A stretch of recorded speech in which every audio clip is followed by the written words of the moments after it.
All right, so in tonight's podcast, I'm going to be talking about the Bucks Nets game. We're still in the fourth quarter as I'm recording this, but I really just couldn't wait any longer to talk about how crazy this series has become.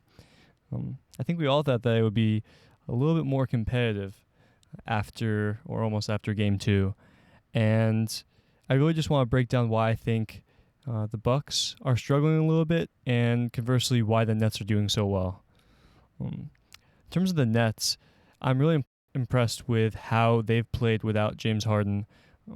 I guess I shouldn't be considering that they've played so many games without all three of their big three healthy, but in the playoffs, we really just haven't seen any drop off in the Nets' productivity. In fact, I think that their bench players and their role players have just really stepped up.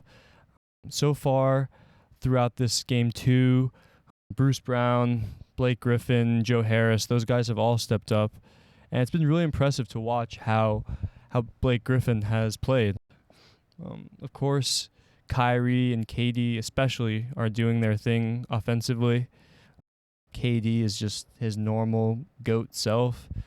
And in terms of the Bucks, I mean, I think we're starting to realize how important Chris Middleton's success is to the success of the Bucks themselves. I mean, we all know that one superstar can rarely carry a team all the way to the finals.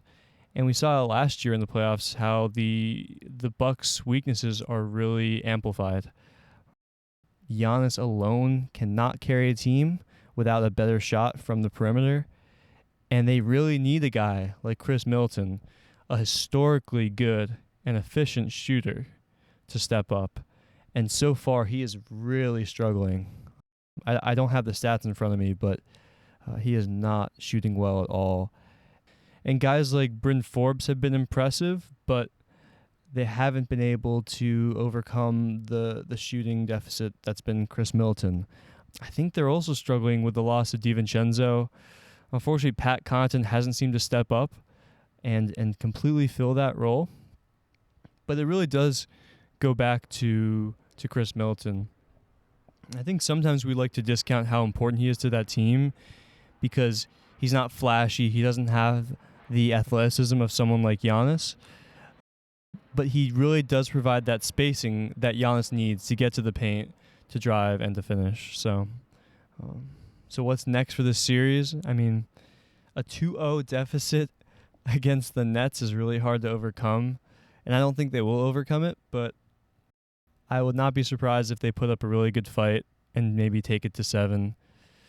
Again, I'm really impressed by the Nets so far, and I'm just imagining, I recorded the video earlier about who can beat the Nets, but even without Harden, they're looking pretty damn unstoppable right now. So let me know what y'all think about this series, really what this means for Giannis and the Bucks, and that's a whole nother discussion as to where this franchise goes from here. But let me know in the comments what you guys think about the Nets and how far they'll go. Peace, y'all.